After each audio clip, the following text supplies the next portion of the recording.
some of the struggles that I have been recently having since we've been full-time RVing since 2021. So I don't know if many people actually know this. So like I know that we are very fit, active people, but it wasn't always like this. I always played sports growing up, but something that a lot of people didn't know, I wasn't very motivated to push myself. I played basketball most of my life, and usually I had to have a coach tell me what to do, and if I didn't have a coach telling me what to do, I basically just sat around, hung out, didn't really do much because, I was a kid. I didn't really know. But during that time, my body started to really shut down on me, and I had no clue why. I ended up having a lot of injuries, which I thought was common when it came to being an athlete. And then a lot of things were happening with my knees and back. I ended up having a torn ACL back whenever I was in high school. And then recently after that, I ended up having some herniating discs that I ended up having to have surgery in college about, I think that was in 2012. And then after I finally got into the groove, into the sport again, I ended up tearing my other ACL in 2014. During all this discovery of these injuries, I actually found out like I was having some crazy stomach issues. And now all of these injuries started to make sense because back in 2010, I actually got diagnosed with Crohn's disease within my lower intestines and my colon. So I originally was on about like 14 pills a day, like 7 in the morning, 7 at night. It was insane the amount of stuff I was taking, and it really didn't seem like it was solving anything. Fast forward to a couple years later, I ended up going to a new doctor and did some testing, and I realized that my inflammation, it's so funny when I say this now, in high inflammation is anything above 50, and I was at 726 inflammation. Of course I was in pain because like anything above 50 was high. After a while working with that doctor, I ended up going on a new medicine. I went completely off all of those pills, and I ended up getting injection pens where I had to take them in my thighs or in my stomach every 2 weeks. So that was really challenging as a kid doing that. But of course, having a home base back in the day was really easy because this medicine is actually has to be refrigerated and it's shipped overnight. So every 2 weeks, once a month, I basically was on the phone with a doctor, talking to them for 30 to 45 minutes just to make sure that I was okay, my stomach problems weren't getting any worse, was I having any mental health issues, everything along those lines. And then in the middle of the night, they would ship it and I would receive it the next morning, and it was always on ice. I would have to put it in the refrigerator, easy peasy. So what happened that made this so difficult is, of course, we started RVing. And RVing, clearly, we don't have a set location. And it actually, I was so skeptical of starting to RV because of this.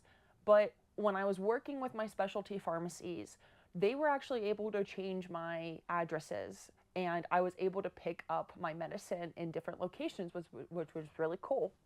So I remember it was one of my first trips. It was hilarious. Our very first trip that we went to, we went up to New England, and we were staying in Vermont. And you can either get it shipped to the RV park, and if the RV park doesn't allow mail, then I can always get it shipped to the next pharmacy. And I was working with Walgreens at the time, so I ended up getting my medicine shipped to Walgreens. And the weirdest thing happened. This has never happened in history of from what I've been told, because when I went to go pick it up, the pharmacy said it was temporarily closed, and I was like, it was just open like yesterday whenever I looked back whenever I was looking all this up in 2021, 2022. Anyways, I guess Walgreens ended up having a small fire and ended up having to completely shut down their pharmacy and their store, and I wasn't able to get my medicine. I was like, okay, that's interesting. maybe I shouldn't send my medicine to the Walgreens anymore. Maybe I should just send it to the RV parks. So that was my first time where, like, this medicine, guys, it's not cheap. So the fact that it ships overnight, it's very expensive. If I destroy it, like, that's money out of my pocket.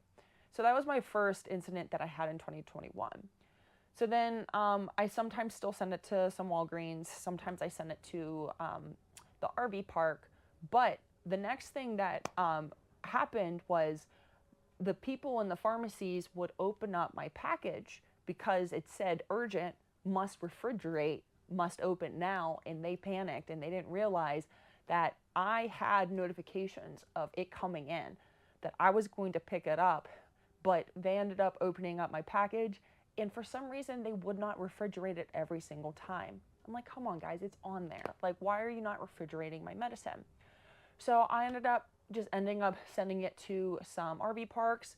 And for a couple years, that was going great. On the East Coast, I really didn't have much trouble for a really long time. And then there was one park actually in Georgia where the guy, I think it was like a UPS or FedEx, I can't remember, they came to the RV park and they panicked. They're like, this is not a normal address.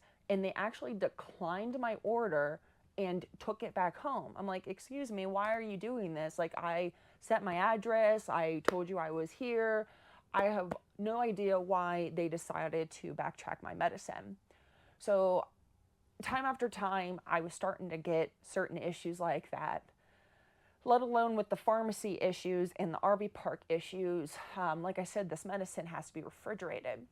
So when we have a 35-foot Solitude Grand Design, and our refrigerator is run on electric. So when we're traveling, we have a battery that basically keeps our refrigerator running the whole entire time. But something that Jake and I didn't realize when we started RVing, that we either had to run a generator when we were boondocking at night, and during the pandemic, generators were almost impossible to get. So there was quite some time that Jake and I we didn't have a generator to utilize, so we couldn't really boondock at all. Eventually we ended up getting one, but once again, this was prior to that. So I remember we were trying to make it from the East Coast to the West Side, and we boondocked a couple days, not realizing that we needed a generator to keep our batteries alive during that time, because we were silly. We didn't know that we needed to stay hooked up, that the refrigerator ended up dying on us, and I ended up losing my medicine a couple times. Outside of boondocking too, there's been times where we would leave the RV park, we'd go on our adventures, hang out, do some fun things, and we'd come back and the RV park would lose electricity, and they wouldn't tell us, or they didn't know. Things like that happen. So there's been a couple times where we would come back and my medicine would be completely ruined and I can't use it. And guys, I told you about my inflammation being all the way up to 726 before I was on this medicine. After using it for about a month, I got to about 16 inflammation.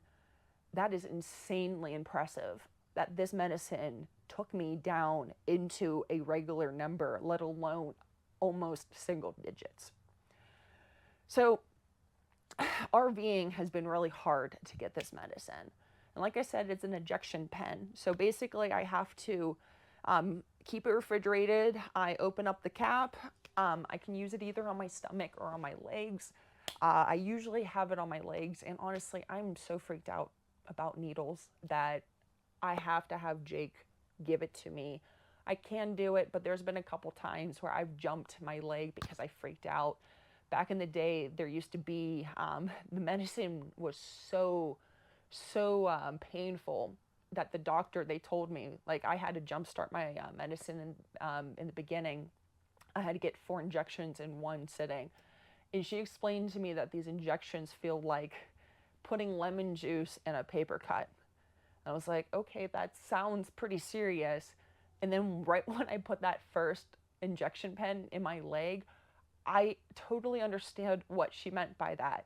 It just burns, it inflames. I started to get a little bit scared to give myself these shots because I would jump and then my medicine would run down my leg. And I'm like, oh my God, I can't keep wasting this medicine.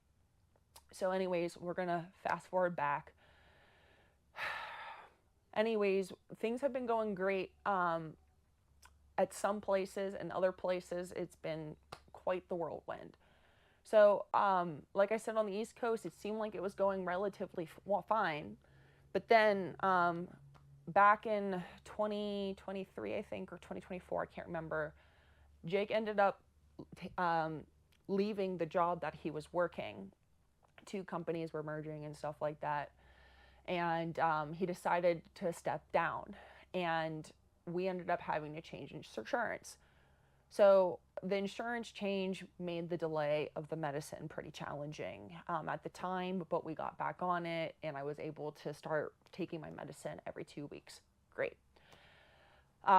We like I said, East Coast was okay, but when I started going to the West Side, I didn't realize how challenging it was going to be to get my medicine.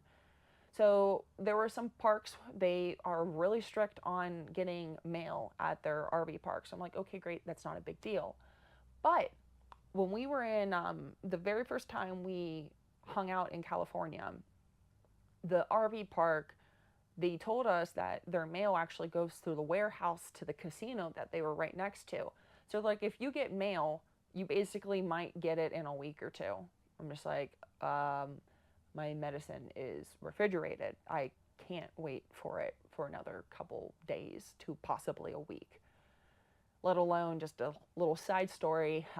Blitz also has farmer's dog, and I'm pretty sure that food is still in that warehouse rotting because we never got it. Anyways, I'm like, okay, with the insurance change and then with the RV park just being difficult on how we got our mail, I ended up missing a bunch of days, like weeks and months almost, because we were in California for, I think, a month to 2 months. So once again, I have to take this injection pen every 2 weeks. So we realized that we're going to have to stay in different states that allow us to be able to use it. Anyways, whenever Jake ended up not working for that company anymore, he did take some time off and we started active RV life together. It's been great. But with the health insurance part, we were going to run out of our health insurance within a year to a year and a half, I believe. So we were kind of in this panic mode because, just to give you a little bit of a reference, if I didn't have insurance, my copay is almost $1,000. So if that kind of shows how expensive the medicine is, like, you guys kind of understand how important it is to make sure that I have health insurance 24/7. Anyways, because of this, we had to figure out financially how to at least get health insurance while we build up active RV life. And with that, Jake ended up taking a new job. He was searching for quite some time. It was really hard to get applications through because of the new AI systems. He's like, I've never heard crickets for so long. He's like, I can't even get my application through to a person because AI just completely just said like he wasn't a good fit, even though he was actually the perfect fit for it. Anyways, he ended up going to a bunch of interviews all through the country, like on the West Side, on the East Coast. He even had a job like possibly in Canada lined up. Anyways, we officially found a job where it's located in Colorado. So during this time, it's like, okay, we're going to have to be stationary for a little bit because of my medicine that I need, plus him getting this new job. So we are going to be stationary in Colorado for quite some time. We still are going to be traveling as his job still has a lot of travel with it. We're actually leaving to go to Kansas for about a month, and then we'll be coming back. But that's one of the things that's great about living in an RV, that we're like, okay, if this job has a lot of travel, we'll stay in the RV. We're going to look for homes around here, but there's no rush, no rush at all. Then we get to Colorado, and every single RV park is booked to the max. I can't even talk to a person. It just instantly hangs up because they are they're so full that they're not taking calls anymore. So we found this awesome RV park that I'm sitting in right now. Spacious spots, brand new. We figured it'd be fine. Unfortunately, we can only stay for 28 days. We aren't allowed to get mail. It's been quite a journey that it's so hard to stay positive during this time. I've never been so emotional about this stuff, and I'm not really a crier, but I feel like almost every single day recently, tears have been falling from my face. And it's been so hard because I was stressed about my health. I'm stressed about where we're going to live. I'm stressed about just being okay.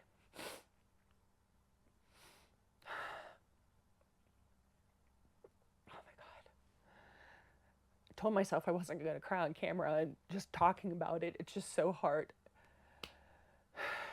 Let alone with this RV park being difficult with mail, I'm still fighting with my insurance company because, once again, I have to find a new specialty pharmacy because we don't have insurance in Pennsylvania anymore. We have insurance in Colorado, Kansas area, and they have new specialty pharmacies over here, but my doctor is in Cleveland Clinic. So there is a miscommunication between the insurance company, the pharmacy, and my doctor, to the point where we've been fighting. We finally got new insurance, I think at the end of March, like early April. And I still haven't gotten my medicine, to the point where my body has been so out of whack. It's been insane. Inflammation has been pretty calm because I do eat so healthy. And like, people always ask me, like, wow, what motivates you? It's my body shutting down on me since I was a kid. I don't get the choice to eat out and eat whatever I want, because when I eat healthy, it still hurts. So it's like,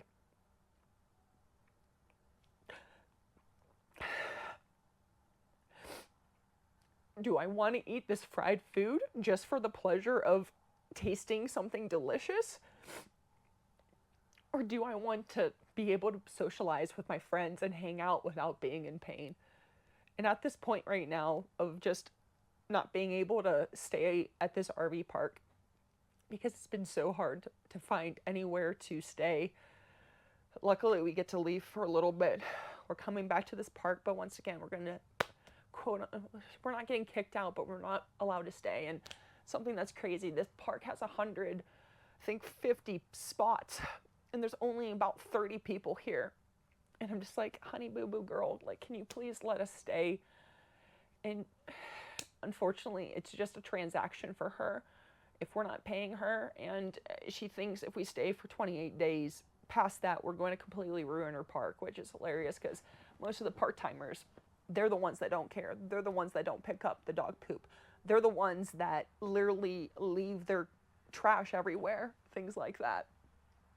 Like, there's this person that he's parking incorrectly all the time and completely destroying her lot. But, he's only staying here for a couple days, but I've been here pulling weeds, making sure my spot's clean, trying to be as respectful as possible, and still not allowed to stay. So anyways, I feel like I haven't been myself lately, and I've been having a really hard time staying consistent with the filming of Active RV Life. The portal is the meat and bones of our company, and since Jake had to go take this job for my health and also finances and things like that, filming has now put all onto my shoulders when it comes to it, and sometimes my body just can't handle it right now. I've pushed through a lot of pain, and it's been tough. With this, it's just been a whole different level. So I think what our next steps that Jake and I are going to be doing, we are trying to find a stationary location somewhere in Colorado. We'll see, because the house prices literally make me want to vomit too. People trying to sell houses that are manufactured homes for like $1 million, and houses that they did not take care of for years, asking for over half a million. And it's just like, can you give us a break? It's not like we're not trying here. We're doing everything in our power.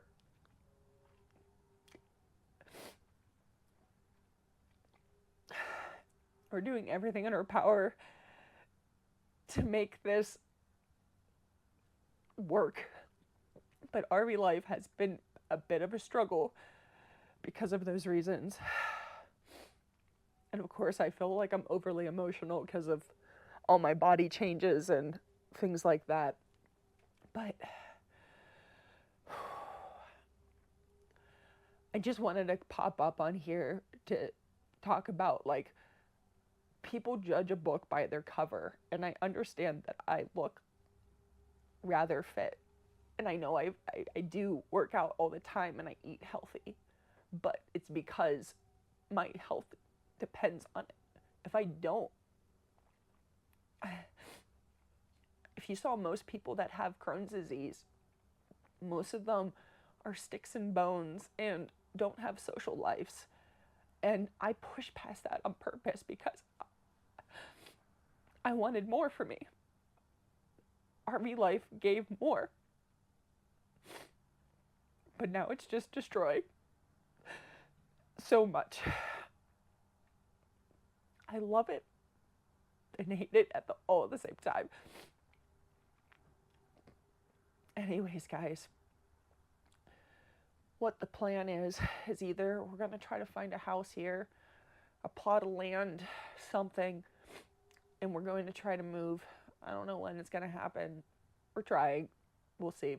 It's so competitive out here when it comes to buying homes. I know it is everywhere, but man, it's just tough because there's a lot of people that are trying to sell farms for multiple acres for like $6 million, or these little suburb homes, which we can afford, but then we can't have the RV, so we have to go non-HOA. But the plan is to find something like that. We're probably going to downsize a little bit, probably get rid of the fifth wheel or rent it out. We don't know. I'll keep you updated when that time comes. But I just wanted to talk about some of the things that at least I'm struggling with. I know Jake is also struggling with some of this stuff. But I just wanted to be real with you guys. I know social media is all about showing the fun stuff, but RV life is much harder than what people think it is. You're constantly going through maintenance with your RV and also with yourself. And that's why we created Active RV Life, to make sure that we can stay consistent with this. We want to help others that struggle with this too, because I know I'm not the only one that has health concerns while on the road. When we were at an RV rally, there was a woman that, power to her. I'm so impressed with what she's doing. She's been RVing and she's battling cancer, and she's out here trying to travel and also take care of her health. So it is possible. It's just hard. So it's like, which way do you want to suffer? Which way do you want to? How do you want to suffer? Meaning, do you want to stay in your nice, comfortable home, not getting to explore the world, or go through some tough stuff? Try to get your health on track as much as possible. There's always a give and take on no matter what decision you do. But thank you for listening to my sob story. I hope that whatever struggles you're going through, regardless if you're an RV or not, we have to stick together as a community. Without us as together, it's going to be way harder to live in this world. It's already a crapshoot already. So thanks for listening, guys. I really appreciate you being here. I'm going to go take Blitz for a little stroll. I need something for my mental health right now because it's been a roller coaster and I need to cleanse my mind, I need to cleanse my body, and I need to cleanse and just get a little bit of clarity on I'm supposed to be here right now. I can handle it. I'm a strong person. I'm allowed to feel these feelings, but make sure that I don't wallow in it and I need to push through. But anyways, take care, active RVers, and I'll see you on the next video.